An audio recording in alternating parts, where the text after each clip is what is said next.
They're all over there giving us sign language. Just say. Kidding. Is it not? Just kidding. Something showing, what's going on? All right, so let's This move is on. live TV, so hey, okay, so we'll start over. Hi, everybody. We Thanks for can't joining us. redo it, so I'm Bjorkman. Okay, if you guys couldn't hear me before, pricing your home to sell, first 2 weeks is the most crucial thing. You know, all the owners say, hey, the market's going up, the market's going crazy, I want to overprice my house, we can always come down later.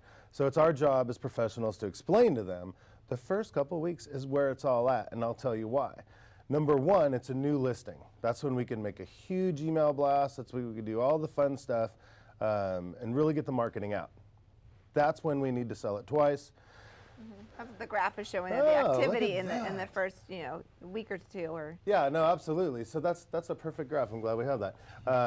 We sell it to the agents first because the agents have over 90% of the buyers. If you're serious, motivated, qualified, you have a real estate professional that you're working with. So if I can put a new home on the market, get it out there to all these agents, they go, oh, a new listing, okay, it's priced right, it's not over market, let's show it, let's sell it.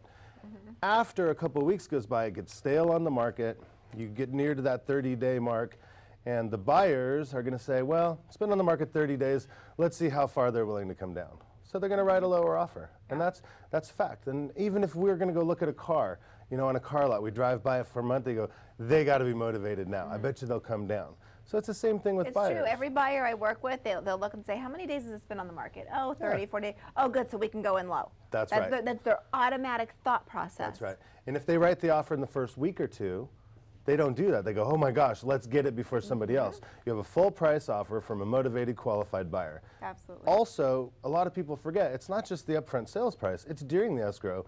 They're going to start going, well, I don't know if this is the right house for us. Honey, if they redid all the pool equipment, redid the chimney and this and that, we'll keep buying it. So now the seller could be in for another $10,000 worth of repairs during the escrow.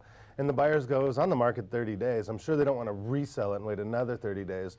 So then us as the sellers go, maybe we better. But if we would have just priced it right up front, we would have saved not only the money on the next month's payment, we would have gotten an escrow, we wouldn't have had to deal with the repairs. There's so many different things that go into the play.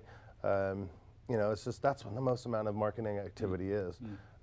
And then, unfortunately, in this market, sometimes those people have to do a price reduction. So I always say, let's do it at that 2-week mark. Let's keep this listing fresh and alive. And they go, well, let's wait another couple weeks. Then that's when you get to that 30-day mark again. And if you get to the 60-day mark, you're in big trouble. In Southern California, if you don't sell your home in less than 30 days up front, something's wrong with it. And the buyers know that. So now they're going to find everything wrong with the property. And it's just not worth it. Yeah. Why isn't this sold? You hear it all the time. Why isn't this sold? And I always tell my sellers, look, if you want to get 3 to 5% more than current market value for your home, let's wait another 6 months or a year to see if the market goes up like that. Why waste your time? It's not going to make any sense. A truly motivated seller is now going to get mad at us as the agents for the home not being sold.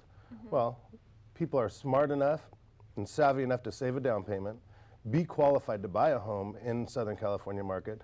They're probably not stupid enough to overpay for a property. Right. All right, so I did something, Mike, and this is, you talk about this a lot. And so I just want to kind of, since we're talking about pricing it properly up front. So I went on one of those sites to say, what's the value of my home? Like Zillow or something. Whatever like it was. Whatever. I can't even remember what it was. Right. I don't even remember which one it was. I truly don't. But I just typed in, what's the value of my home? I put in the address. There was a range, I kid you not, that was about $140,000. Oh, of course. In that range. And so I'm sitting here, and as a potential seller, I'm thinking, ooh, and I'm thinking the top end of that range. But realistically, because I know you and we talk about these things, I know Tammy, we talk about these things, I know that somewhere in between. Do your clients sometimes look at things like that and go, hey, I should be able to sell it for the top end of this range. Why are you coming in and saying, no, it's going to be down here? Right. Tammy's clients right now, we're dealing with that. They got a really nice home in Stevenson Ranch, but it's very average. Maybe a 5,500, 6,000 square foot lot, maybe nicely upgraded, doesn't matter. They're comparing it to a home that sold for $200,000 more down the street, end of the cul-de-sac, flag lot, gated, view of the entire valley. It's going to have a couple $100,000 lot premium. So although it sold for 1.1, there's no way our clients are going to sell for that. It's just an average normal home. If something's going to sell overpriced, it's got to have something really special. So these sites that you use, it's not genius. They just use tax records. So they just take a half a mile radius, they pull in everything that's happened. They'll pull in a condo if it's in with half a mile. They'll pull in a commercial building if it's within a half a mile. Sometimes they get smart and they'll use lot sizes. But that's not always true. We talked about that before, usable versus non-usable. And then if you go down to the bottom of those sites, it says there is a 5 to 10% price range that we allow on this. Great. Well, if you're in an $800,000 home, that's 80 grand. So these sites are absolutely ridiculous. They're either going to upset you and say it's too high, or lie to you, say it's too high, or upset you because it's too low. Yeah. So the nice thing to do is go to SantaClaritaRealEstate.com, fill in the information, and have a professional like us price it properly, go out and see it, because it's too important to guess at.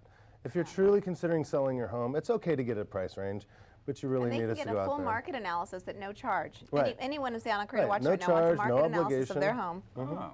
You can get that Right. absolutely And- free from Mike Bjorkman. And going back to Tammy's clients we're working with right now, it's extremely frustrating because their whole entire next purchase, which is over $1 million, is riding on this extra $100,000 that they think they can get, which they can't. So they go, hey, if that one sold for this, I can sell mine for that so I can buy this home. So now I have to be the bad guy and say, I cannot let you buy this home because your home's not going to sell for that before it's even gone on the market. And that's, well, let's try. No, we don't need to try. We're not stupid. You know, so unfortunately, $2 million of real estate's not going to be sold because Mike Bjorkman, we aren't stupid. That's your new tagline. There you go. That's your new motto. you know, we just don't want, we'd rather turn people down than let people down in a lot of instances. But because unfortunately, they are probably, they may not like what you're saying, and they may then decide to go with someone else who will say what they want to hear Right, in order to get the listing, but it's gonna fall on its face. right.